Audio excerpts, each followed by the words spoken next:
سعودی اور امریکہ اتنے آگے جا چکے ہیں کہ انہیں اپنی کسی برائی کے اوپر پردہ ڈالنے کی کوئی ضرورت نہیں ہے. خود کر کوفی عنان نے کہہ دیا ہے مجرمانہ جنگ کی جو کی ہے ہمارے ساتھ بہت سنتا ہوں دفتر میں جنگ کوئی جواب نہیں نہ جنتا علاق میں کوئی سوال نہ جنگ کون سنتا کوفی عنان کی کیا کی جب جائے کے بعد انسان کے لیے جواب کو بھٹو کسی اور کو نہیں.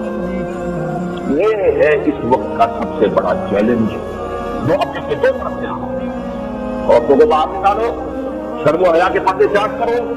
یہ کیا اس وقت اس بڑا کا نام ہے چھوڑو مکس سوسائٹی ہو پیسمزم ہونی چاہیے پوری طریقے سے پرمیسیو سوسائٹی ہر طرح کی اجازت ہر کام کی ہر طرح کی سکھائی ایسی ایسی چیزیں اخبارات میں شائع ہو رہی ہیں کہ ماں نے بیٹے سے زنا کیا حاملہ ہو گئی اور پھر بیٹے سے کہا میں تمہیں جلد ہی مبارکباد خوشخبری دینے والی ہوں میں حاملہ ہو گئی ہوں.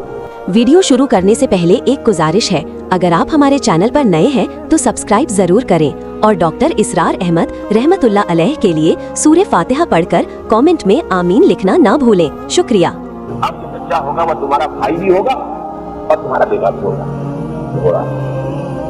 ایک لڑکی کا بیان سن رہا ہے کہ فلاں شخص نے زنا تو میرے ساتھ کرتا ہے شادی میری بہن سے کری یہ بہت بڑا اصل ضرور یہ ہے کہ شادی سے چھوڑ سے کریے زنا تو ظاہر بات ہے مسئلے سے کوئی ظلم نہیں. اور اب ترکی جو ہے وہ زنا ہمارے وہاں بھی حدود آرڈیننس کے خلاف جو وہی چل رہی ہے. سب سے پہلے میں یہ چاہوں گا کہ ان کے سمجھنے کی کوشش کریں کہ یہودی ہے کون ان کی تاریخ کیا ہے ان کا پریکرم کیا ہے ان کی نفسیات کیا ہے ان کے عقائد کیا ہے اور خود ان کے نزدیک ان کا سب سے بڑا مقابلہ کس سے ہے اور یہ کہ ان کا طریقہ کار کیا ہے موڈس آپرینڈائی کیا ہے کس طور سے وہ اپنی بڑائی کو حاصل کرنا چاہتے ہیں. یہ ذرا میری گفتگو کا آج کا جو ہے مرکزی موضوع ہے ان واردات کے اوپر ہمیں شعور حاصل ہونا چاہیے اسی لیے میں نے یہ آیات کا چنا رکھی. دیکھیے یہود کی جو کلیکٹو سائیکی ہے ان کی ایک اجتماعی سوچ ہے ان کے ہر چھوٹے بڑے کے ذہن میں کچھ خیالات پیوست ہیں بچپن ہی سے وہ چیزیں ان کے گٹی میں جیسے کہتے ہیں نام جاتی ہیں. اس کو میں نے تجزیہ کیا کہ 3 باتیں ہیں. نمبر 1 یہ We are the chosen people of the Lord. ہم اللہ کی پسندیدہ قوم ہے چہیتی قوم ہے منتخب قوم ہے chosen people. پہلی یہ بات ہے جو ہر بچے کی گھٹی میں ڈالتی ہے.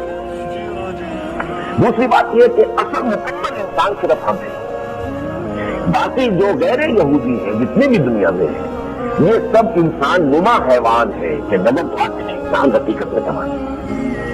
ان کو گوئنز کہتے ہیں یا جنٹائز کہتے ہیں.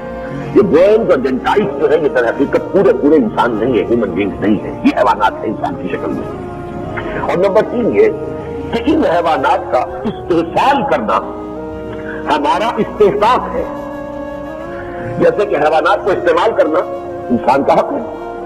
To exploit the rest of the humanity is our birthright. یہ ہمارا پیدائشی حق ہے. یہ 3 چیزیں ہیں اچھی طرح سمجھ لیجیے یہودی قوم کے نفسیات میں ان کی ذہنیت میں ان کے انداز فکر میں سب ایک تمام یہودی دنیا کے اندر بات پوری کروا چکے. اس کا نام ہے سیکولرزم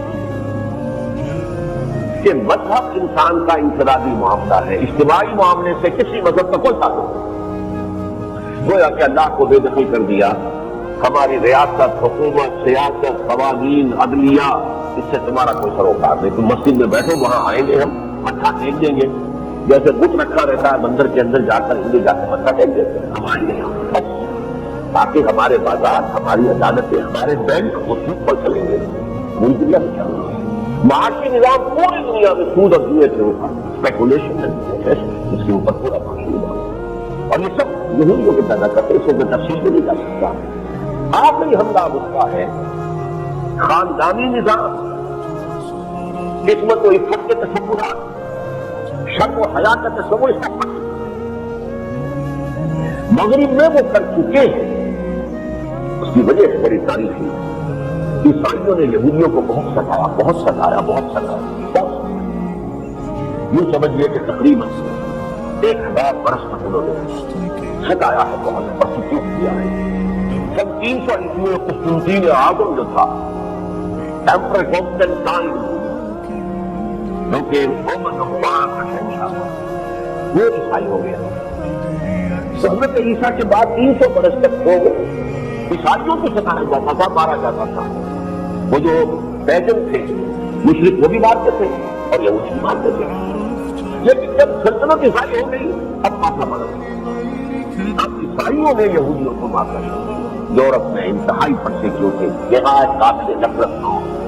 شہروں کے اندر رہنا تو دور رہا، داخلے کے بھی وقت مقرر تھے، صرف کہ فلاں وقت سے فلاں وقت تک داخل ہو سکتے ہیں. انہیں گھٹوز میں رہتے تھے وہ باہر دور، جیسے کہ آپ کوڑیوں کا جو علیحدہ علاقہ بناتے تھے، وہ کوڑی یہاں رہنی شہر میں نہیں رہی. شہر میں رہنے کون پھیلائے گا؟ تو یہ حال اور بات کرتے تم. لیکن اس کے بعد انہوں نے انتقام لیا اسی عورت سے. یہ ایک لمبی داستان ہے، اس میں جان سکتا ہے. پہلا انتقام سے گزرے جنگ کی حکومت ختم، اور اس کا سب سے بڑا فائدہ وہی کو ہوا. اگر مذہب اور ریاست کا کوئی تعلق ہو تو یہود کی تعداد تو بہت تھوڑی سی، پوری دنیا میں 1.25 کروڑ 1.5 کروڑ، پھر ان کا پولیٹیکل اثر ہو سکتا ہے. جب مذہب سے ریاست کا تعلق کٹ گیا اب برابر کا شہری ہے. عیسائی بھی شہری ہے، یہودی بھی شہری ہے، برابر کے شہری ہے. لہٰذا انہیں سیاست کے اندر در اندازی کا پورا حق حاصل. پھر انہوں نے سود کی اجازت دے دی اور بینکنگ کا نظام قائم کیا اور پورے یورپ کو جٹ کیا. اور پھر اس کے بعد امریکہ کو دکھا دیا اپنے جو سودی بینکاری کا نظام. پھر انہوں نے وہاں پر یہ جس کو میں کہہ رہا ہوں آخری بات، شرم اور حیا اور عصمت اور عزت خاندانی نظام پر پائے. آج کیا کچھ ہم لکھ رہے انسان سوچ نہیں سکتا تھا. ہومو سیکسولیٹی جائز ہے. پروسٹیٹیوشن کو کہا جا رہا ہے کہ یہ باعزت کی شاید باعزت، اس سے نفرت کرنے کی اجازت نہیں ہے. اس کو کہتے ہیں سیکس ورکر. یہ سیکس ورکر مجبوری کریں گے. ہومو سیکسول میرجز وہ اب جو ہے باقاعدہ رجسٹر اور یہ لائسنس ہو رہا ہے. ہاں یہ مرد شوہر ہے، یہ مرد اور یہ عورت شوہر ہے اور یہ عورت. یہ جو ہے حملہ ویسٹ پر تو مکمل ہو چکا. اب سارا جو زبان آ رہا ہے وہ عالم اسلام پر ہے. جو مسلمانوں سے مسلمانوں نے انہیں اتنا مارا نہیں تھا جتنا عیسائیوں نے مارا. عیسائیوں نے تو مطلب پورا نہیں لیا. عیسائی کیا ہے؟ ان کے ہاتھ میں آنے کا مفتی کیا حیثیت ہے؟ پتلی ہے. یہودیوں کے ہاتھ میں پتلی ہے. شہروز جو چاہے گا کروں گا جب چاہے. نیتنیاہو نے کہا تھا میں جب چاہوں گا گھنٹے کا نام حرم کی رکھے جہاں بن جائیں گے. اب عالم اسلام پر شرم و حیا عصمت و عزت کو ختم کرنے کے لیے پہلے قاہرہ کانفرنس ہوئی، پھر بیجنگ کانفرنس ہوئی، پھر بیجنگ +5 کانفرنس ہوئی، اور اب اس کے اثرات کہاں تک جا رہے ہیں. میں کیا کہ تقریریں کر سکتا ہوں اس موضوع پر.